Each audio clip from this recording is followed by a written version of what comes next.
Hey, good morning, everyone. How are you? It is 10:30. It is 10:30, and it is time for Mantra Monday. So I see I've got about, I don't know, there's about 9 of you that are active. So I'm going to give Instagram a moment to let you know that I am here and that I am live. We have been going over the chapter in the Bhagavad Gita as it is called Opulence of the Absolute. And we are already up to verse 26 today. What I love about these verses is that it really allows us to get deeper into the creation and the wonderful healing properties of this universe that's been provided for us. So, these mantras are kind of short and sweet. They're very condensed.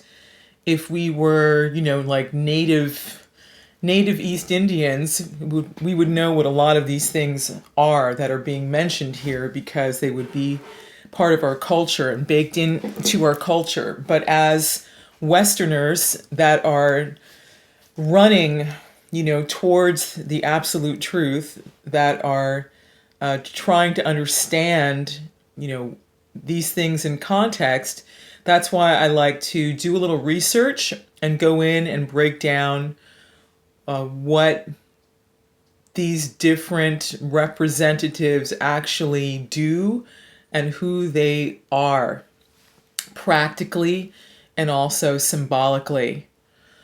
What announcements do I have to make while I'm waiting for a couple of people to arrive, I hope, is I want to thank everyone who has streamed my Spotify for Une Fille, which of course is the beginning of this romantic journey when walking through the streets of Paris and running into Handsome. So thank you very, very, very much for that. It does help. It does help me, especially if you save them in this time of COVID-19, if you have a Spotify subscription. I'm also going to be rolling out soon the next chapter, which could be called Passion. The song's actually called Like Fire. It's my cover of Joan Armatrading, who is an artist that I love, but that fit right into the story. So that's that. So look out for that. And also, I want to let you know that in the private Facebook group, I'm going to be hanging out this Wednesday at 11 a.m., between 11 and 12, doing a cooking demo for you. This time, I do it every month, and this time it's going to be on fruit chutneys, fresh fruit chutneys. Not talking about the stuff that you buy in the store. If you're in the UK or in England, a lot of this stuff is kind of bottled. But I'm talking about fresh ones, and chutneys are great because they add not only flavor, it's a condiment, but they also help the digestion. And it is definitely high summer now. Actually, summer is starting to wind down, but fruits like plums and tomatoes are in full abundance, stone fruits and so on and so forth. So if you want to, hey Cheryl, nice to see you today. So if you want to join my cooking demo, just go to my Facebook page. That's facebook.com/Akayani Music, and search the group. The group is called Yoga on the Dance Floor. And again, this cooking demo is going to be happening this Wednesday.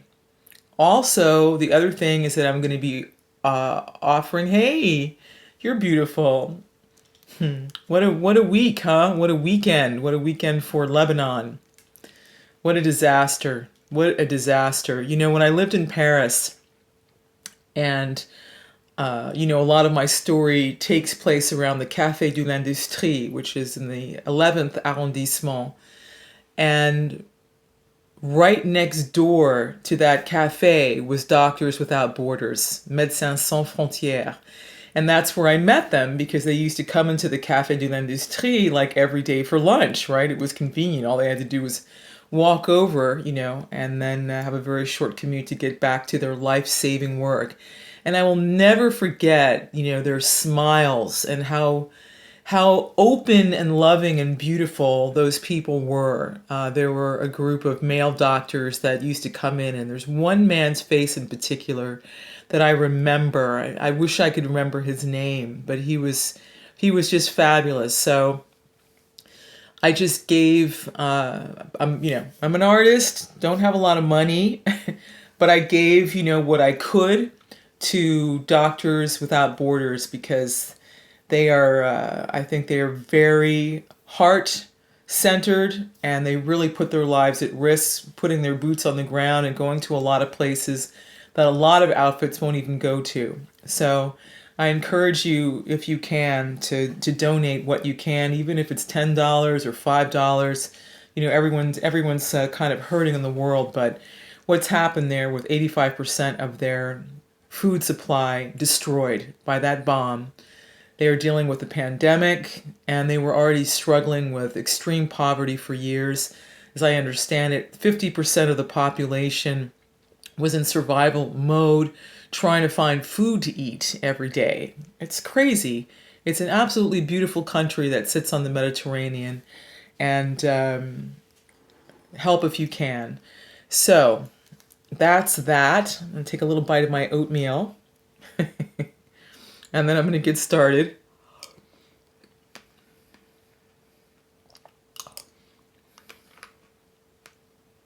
Still eating oatmeal, Cheryl.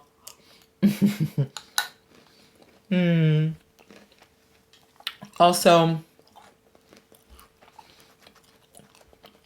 I've been running a contest in relationship to my grandfather, Bernardo, because he would have been 119 years old next week, next Tuesday, which is Tuesday, August 17th. So I'm giving away a bottle of Superfood Plus, and I'm giving away 2 copies of his books. His first book, Age Less, Live More, Achieving Health and Vitality at 107 Years and Beyond, and his second book, Beyond 100, How to Live Well into Your Second Century. And so if you're interested in that, just go over to his Facebook page, facebook.com/Bernardo Lapallo, and pinned to the top of the page is the Tune Speak contest. I've partnered with them because they are very good, and they are compliant and above board. Make sure that your software is up to date. If your software is not up to date, you're not going to be able to enter the contest. I've had that happen with a few people. So if you haven't updated your iPhone, like I just had to do last night, because now we're up to like 13.01 or whatever it is, iOS, do that. The winner is going to be announced. Actually, there's 2 winners.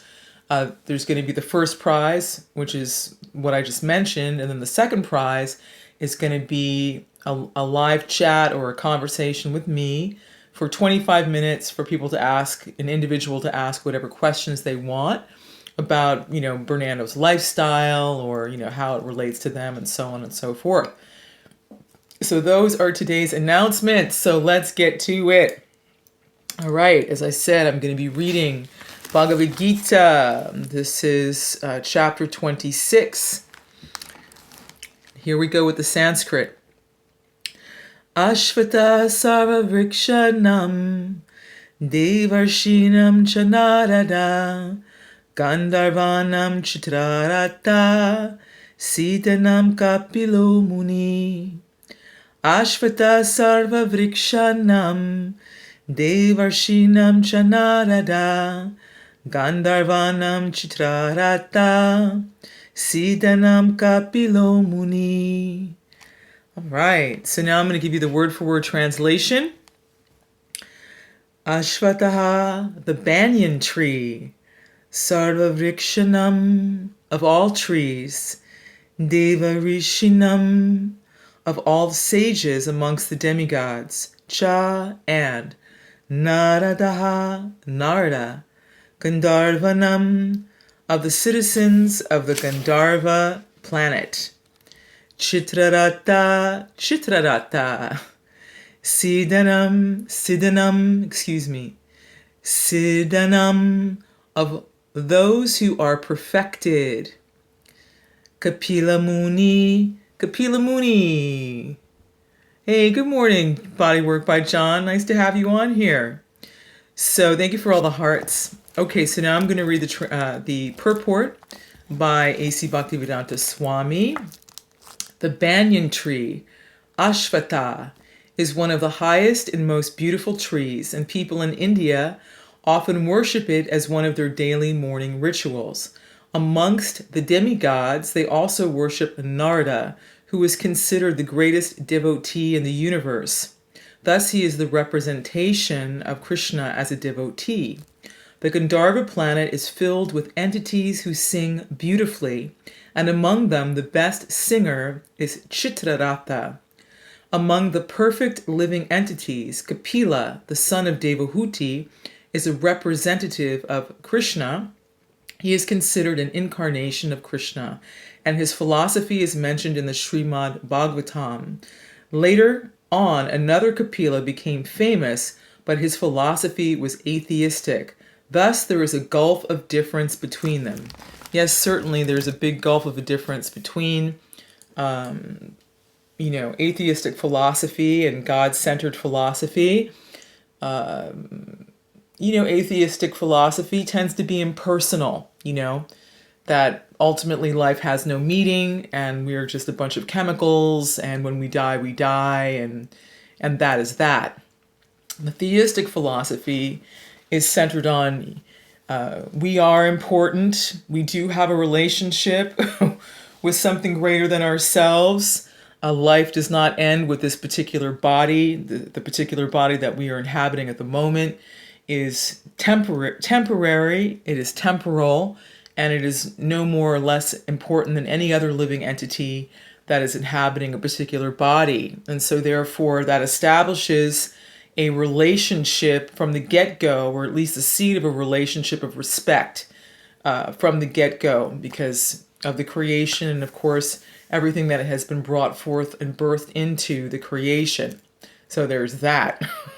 Okay, so now getting into the verse, and I am going to pull up some illustrations as I can. Now, I did have a hard time finding the illustration of a banyan tree. You would think that it wouldn't be so hard to download an image of a banyan tree, but it was. But for those of you who have traveled to Miami, if you're living in the United States, because not many of us have had the opportunity to go to India, which is very far. Have a beautiful day, you too. Which is very far away. There's banyan trees in Miami, and they are incredible. They grow to a very, very wide width. First of all, let me explain why are they even called a banyan tree. So back in the day, there were people called bansais. So a bansai was basically a businessman, a vaishya, someone who was engaged in commerce. And their preferred meeting place was under the banyan tree. So that's how the banyan tree got its name. Fun fact.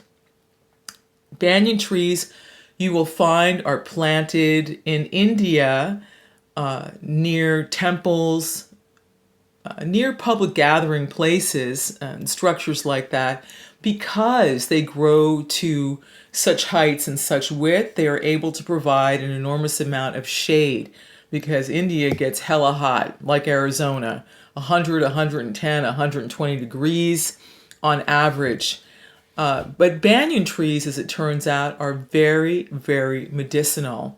So Bhagavan says here, aśvatthaḥ sarva-vṛkṣāṇāṁ. So what's interesting to me about this verse, other than the amazing qualities of the banyan tree, that everything about the banyan tree is medicinal. Its bark, its twigs, its roots, and its fruits. So if you are experiencing infertility as a woman, if you are experiencing impotency as a man, if you have weak semen, if you have prostate problems, banyan fruit is good for addressing that. Apparently, it is very high concentration in vitamin A, vitamin C, I believe, vitamin B, if I'm not mistaken. And it is very, very rich in magnesium and calcium, and a host of trace minerals. And so if you're following Ayurveda, if you're following that medicinal protocol, as I understand it, you would take it, the pulp of the fruit, either once or twice a day, depending on whether you were male or female, on a regular basis to strengthen the semen, to increase your chances of fertility, because another important mineral that is needed in order for conception in the woman is folate. And folate is what helps form the brain, feed the brain. I actually know of a person who had an unfortunate situation where her first child brain wasn't formed properly because she was deficient in folate. Needless to say, the child did not make it. So that's very, very important. Also, the twigs can be used to clean the teeth. They can be used to help heal gingivitis. And, gingivitis is when your gums are inflamed and swollen and infected. What else about the banyan tree? Well, I think I pretty much covered it. Now, what I find interesting about this is that in the spiritual world, the trees are called kalpa-vṛkṣa. Kalpa-vṛkṣa, which means that they are known as desire trees. They can fulfill any desire you have. You simply go to the tree and you ask nicely for whatever it is. I would like mangoes or whatever it happens to be. It can be anything, and the tree will produce it and give it to you. So this is to facilitate the service of the devout, in that atmosphere. However, God is very merciful and kind, and he is always giving a corollary in this particular paradigm that we are living in now, right? We have a material body, and it's subject to birth, death, disease, and old age. It said that the banyan tree can actually slow down the aging process. Well, if it's that chock full of nutrition and superfoods, that would explain it, because really most people are aging badly because they are nutrient deficient. They may not be deficient on foods and in eating fast foods and processed foods, but processed foods have got no nutritional value in them. They're basically just empty, running on carbohydrates and sugars. So in this way, the Lord in this atmosphere is providing for us what it is that we need to rout disease, because disease is obviously a very big concern in this world. So I just thought this was amazing. I also want to make a reference back to the Shikshastakam series of Mantra Monday with Lord Chaitanya. So the tree is considered to be an exemplar of humility, because the tree gives shade to everyone. It doesn't discriminate who you are, what your age is, what kind of body you have, and it's very tolerant. So this is just kind of a triple layer of the qualities that we need to develop also as someone on a spiritual path of tolerance and mercy. So this magnificent tree is the representative of the Lord in the material world. Okay. Also, the next part of this is, he says, of the sages among the demigods, I am Nārada. So I'm going to bring up a photo of Nārada that I was able to find. This is a very chubby looking Nārada, a very Indian, an Indianified looking Nārada Muni. So Nārada Muni, let me explain who Nārada Muni is. A long time ago, there was a young boy who was assisting his mother, who was living in very humble circumstances. Nārada Muni's mother was a single mom, and she was a maid servant. So she made her living cleaning. cleaning up after other people like we have today. We have maids coming, to our homes and offices and doing very menial service for their livelihood. So this was their case. And in India, traditionally, it is understood that if you can render some menial service to the rishis, to the munis, to the learned persons, to the renounced persons, to the sages, you should do so, because there is blessing in that. Because the saints and sages are fixed, their concentration and their goal in life is fixed on the Creator, and also they are practicing self-control. So they are practicing celibacy, they are practicing nonviolence, they are practicing controlling of their speech, and so on and so forth. So Nārada Muni's mother would go and clean up, the sacrificial area of where the sages, would gather and perform their sacred rituals for the benefit of everyone. So eventually what happened was, by the arrangement of Providence,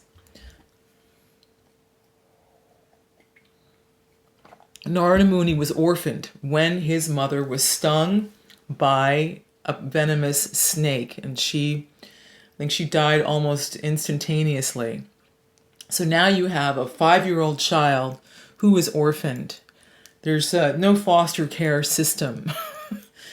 But because the child was young, and of course children are like sponges, and he was an impressionable and he was open, he was, absorbing what the sages were chanting and what they were saying, and noticing how they were behaving.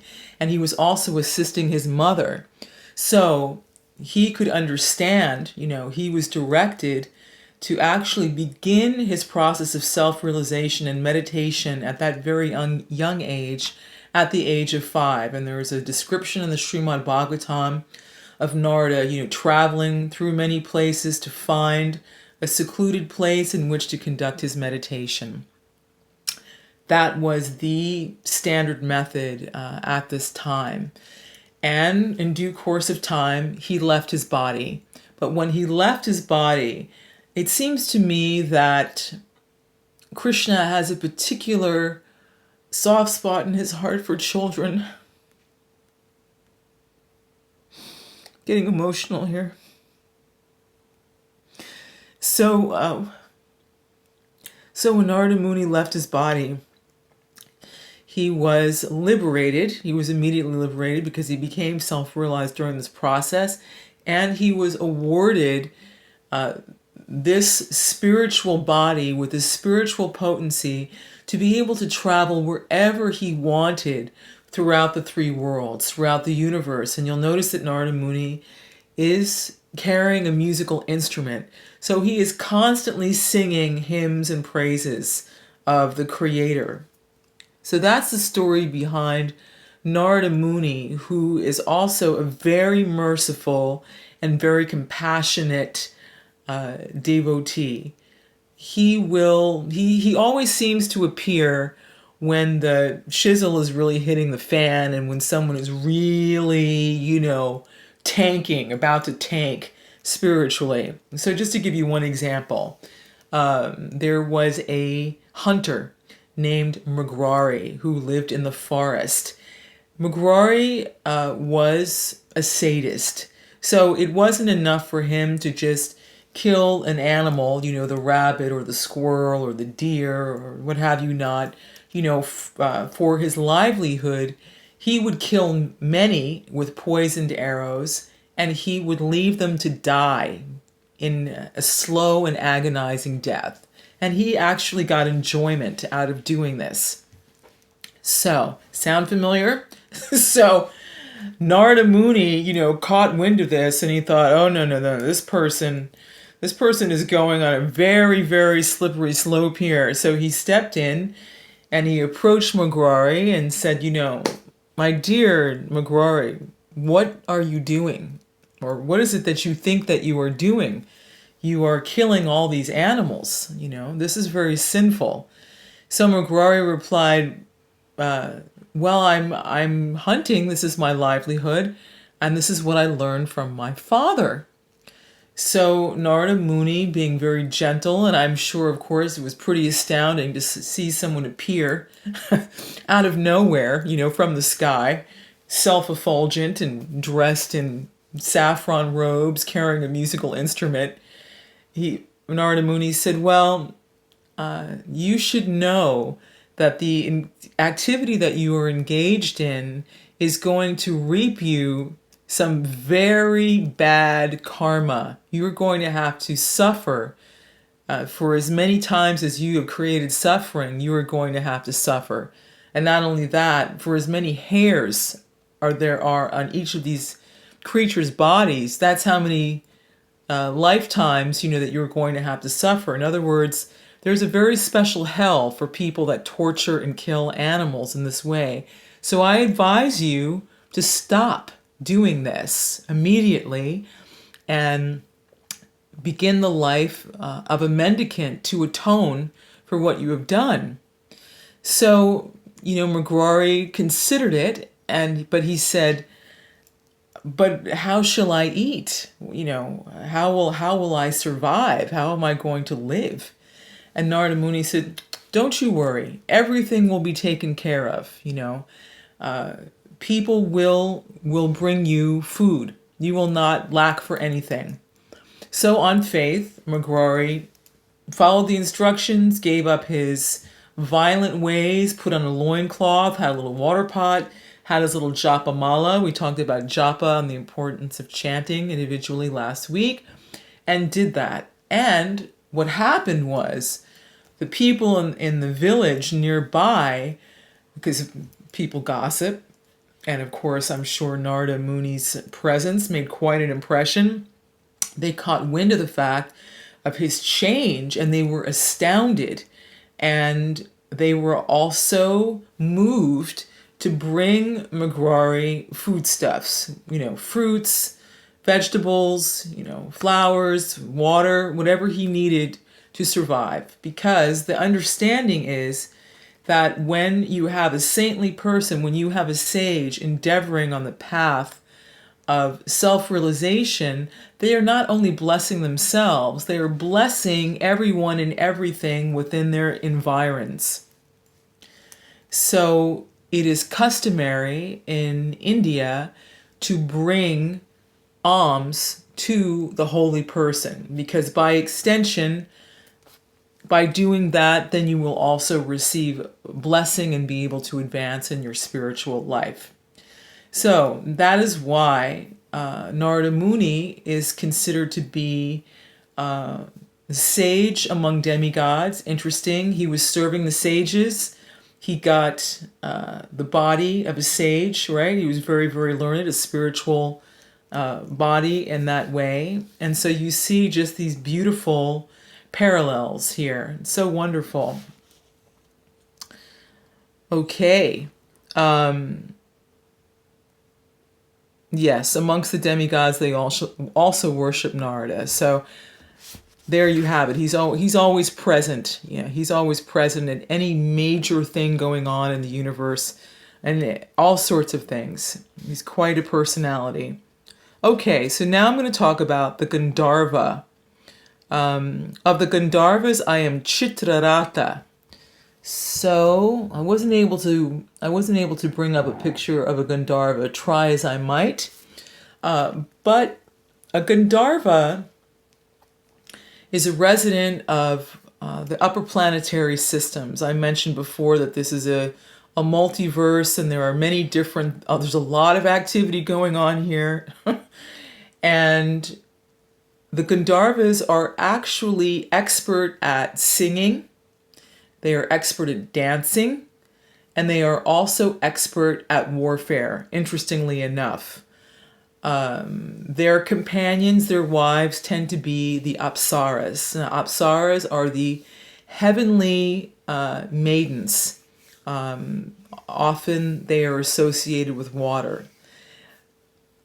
Citraratha is considered to be the most expert singer. And he got into a little kerfuffle with Prince Arjuna. There was some, some kind of thing going on, and they got into it. They got into a little rumble, but Prince Arjuna actually beat Citraratha in this little scuffle that they had, and then they became buddies. They became friends. Sometimes this happens. You see this among men. Actually, I noticed this when I was in Ireland also, is that these people have a fighting spirit. And, you'll have a couple of people go at it and beat the crap out of each other. And then if the guy who was attacked, is still standing or holds his own in this fight, then at the end of it, they're like, we're buddies.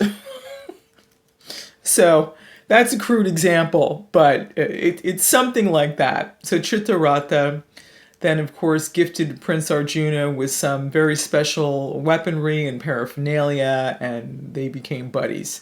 I actually was sharing that I have a bracelet that was given to me by my father when he was serving in the Korean War. It was the end of the conflict, and my dad was actually working as a DJ in the radio station. He was about, the size of a string bean. I mean, he could have never really done any combat anyway. He was too skinny. But he had an opportunity to travel to some neighboring countries at the time as a GI. So I think he went to Japan, seems like he went to Thailand. And he gave me this really beautiful bracelet that has a depiction of a Gandharva on it. Gandharva, the Kanaras, and some other residents of the heavenly planets. So there's that. Okay. So in brief, the Gandharvas are the musicians. They are the entertainers in the upper planetary system. So notice there's a couple of references to music here, really, through Citraratha and also Nārada Muni. Okay, so then it says, and among perfecting beings, I am the sage Kapila. So let me bring up that illustration for you. My whistle is a little dry. Okay, so here is a picture of Kapila Dev instructing his mother Devahuti. Kapila Dev is one of the scheduled incarnations.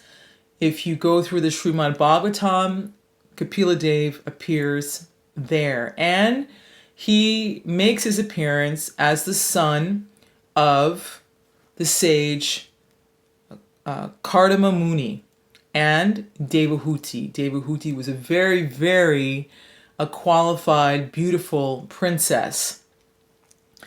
And in due course of time, because Kapila Muni's ultimate goal was self-realization, he was a yogi, he left home. He became renounced, he left home, and Devahuti was now, considered a widow because her husband had become socially dead after, providing for her and their son and doing all of those duties. But in India, at the time, it was customary that if you were on a path of self-realization, instead of staying within your family unit, you would actually renounce that family life and go into a spiritual retirement because you're trying to get out of the cycle of birth and death, trying to get out of the cycle of samsara. So that was Kapila Muni's situation. So Kapila Dev spent his time with his mother, of course, consoling her, but also explaining to her how to meditate, the different principles of meditation, and what it would lead to. That eventually she would be able to realize the Lord within the heart as well and become liberated. He spent some time explaining to her breathing, pranayama. So that is a process of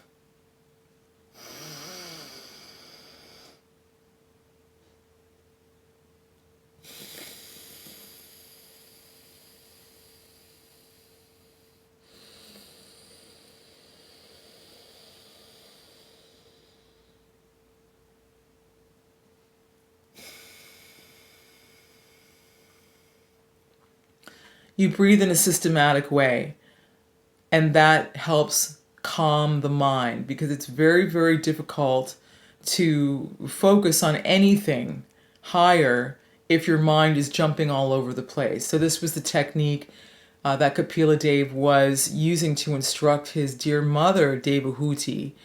And if you go on and read that Leela, and that pastime, you'll find that Devahuti did indeed become self-realized, and she did go into a state called samadhi, or trance. That means that she became completely unaware of anything external. So, her dressing, her bathing, eating, all these different things, she was not caring about that at all, because she was in a state of ecstasy, focused on her internal relationship with the Supreme. So there was a description of how this woman, who was considered to be a great beauty, so beautiful, in fact, that one demigod fell out of his airplane looking at her when he was flying over the palace, when she was playing ball on top of the roof. She had her own play area. So this very, very beautiful woman, now at the end of her life, that is moved towards renunciation, has become emaciated because she's not eating. Her hair has become matted because she's not brushing her hair. But because of her spiritually exalted status, Kapila Muni, or the Supreme Lord, Kapila, made sure that she was always protected and that she was always attended to. So if she was wandering somewhere, she just wasn't wandering alone, So women should be protected, right? Because we know what happens in this world when women aren't protected, when you're not keeping an eye on your daughter or your child. Unfortunately, through these tragedies that I've been listening to, of the accounts of the victims of Jeffrey Epstein and Ghislaine Maxwell, so many girls that were actually from very, very wealthy families, but I don't know who was paying attention to them. I don't understand how 13, 14, 15-year-old girls could be allowed to just go off somewhere with their parents not knowing where they were. So this is just, something that's kind of baked in to this world, is that there are always going to be unscrupulous people, lusty people, greedy people who are trying to take advantage of those who are innocent and those who are weak, of those who they can see making some profit off of. So this is very, very sweet, this aspect of care that the Lord provides. It says the Lord provides and the Lord takes care. He does. He does do that according to what our needs are. So in this example, actually, we've seen that twice. We've seen that in the case of Nārada Muni and his relationship with his disciple, Magrari, the hunter who became renounced and who dedicated himself to self-realization, who had all his needs met, didn't have to worry about that. And also here again in the second example of Mother Devahuti. What else can I say about this verse? He mentions that later on another Kapila became famous, but his philosophy was atheistic. So not to get it confused, if you want to know about this Kapila Dev, you actually have to look into the Srimad Bhagavatam. And there's a lot of other things that Kapila Dev breaks down in the 5th canto of the Srimad Bhagavatam as well. So I'm going to go back and read the beginning of this verse. And aśvatthaḥ sarva-vṛkṣāṇāṁ devarṣīṇāṁ ca Nārada gandharvāṇāṁ citrarathaḥ siddhānāṁ kapilo Muni. So that's it for Mantra Monday. I'm going to go up here and pop up a photo. Here we go. This is the demo that I mentioned I'm going to be doing in the private Facebook group. It's going to be on fruit chutneys. If you haven't noticed, plums are in season. All the stone fruits are in season. Also, tomatoes are totally busting out all over. So I'm going to be showing you how to do 2 different fruit chutneys. And I'll also be showing you what to put it on. So I'll probably do I'm going to do like a potato pakora. So chutneys, again, they are great for your digestion. They definitely add flavor. It's beyond ketchup. And they're perfect condiments to go on to, again, your fried foods. And thanks are in order. I just want to again thank you so much, guys, for streaming Une fille qui parle de ses désirs. That's the first chapter of the romance. The second chapter is coming. When I made this music, it was all according to, this love story and the arc of the love story and where it went.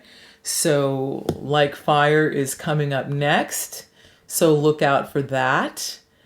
And that is it for this week's Mantra Monday. I hope to see some of you in there for the cooking demo on Wednesday.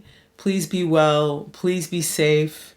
Try not to get into any arguments with anybody. I know it's hard. We're all triggered. I know I'm triggered. Again, if you want to be part of the guided meditation, hop into the Facebook group, Yoga on the Dance Floor, and make a selection of what date next week that you would like it to be on. We're looking at Tuesday the 18th.